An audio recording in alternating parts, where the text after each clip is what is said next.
na ma siama ril ru chak zia kanon phaulang don ani Christian la bu mi kan sak tlang lon te hi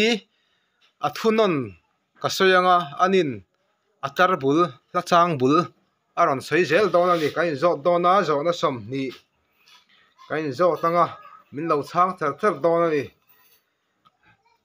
pakhat na mihring na hian không ai cho bạch anin pahnih na lungai te u lom ru lai pian e am lau sa thêm lung ai thak tak hian pathum na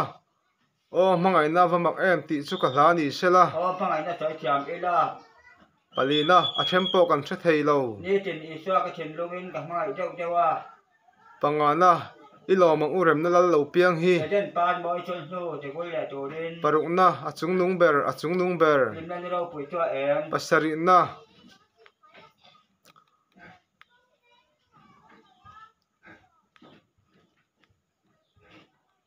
kalal nun ne min thuai zel la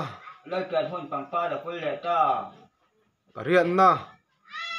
vanangil ho zai ri te chuan le a lo kyang ban lai pe la chu pakwana lom ru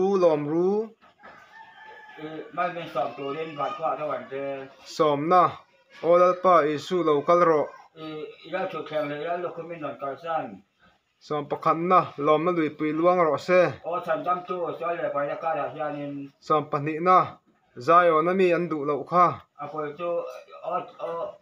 tu na hian chan tin mak tak chu som pathum na thisenin phak ro ka chan beram no som palina kasual zonga ma min kak sak lai pa chu phakin ka choi mo yam som pangana nun na chang chu ka du e lai pa ji ho nang me fai tu som paruk na engkimilan oi chin man lai pa ro poi te kha som pasarin na lom na chul lawang hallelujah som parian na olal pa zai ni ming ka fakang lai pa te bida le tha asi som pakwana hruai kir le ang che kalbo ta te hallelujah lai pa ro pui ber som ni na vanin nuam paning kan kalmek mi chang him kal na khong hloi ka so in ma siama aril ro chak hle meya la phunon bul soya la chang bul ran soi ngal par thei chu kan thei ve kher lo mai thei ni mitam zo ki chuan ani chuna sei char thei ni ani hi tui choi tai ma deuh mai nia tui connection te kan nei ma pe chuan ni tin ni leng in tui choi thina mi ta na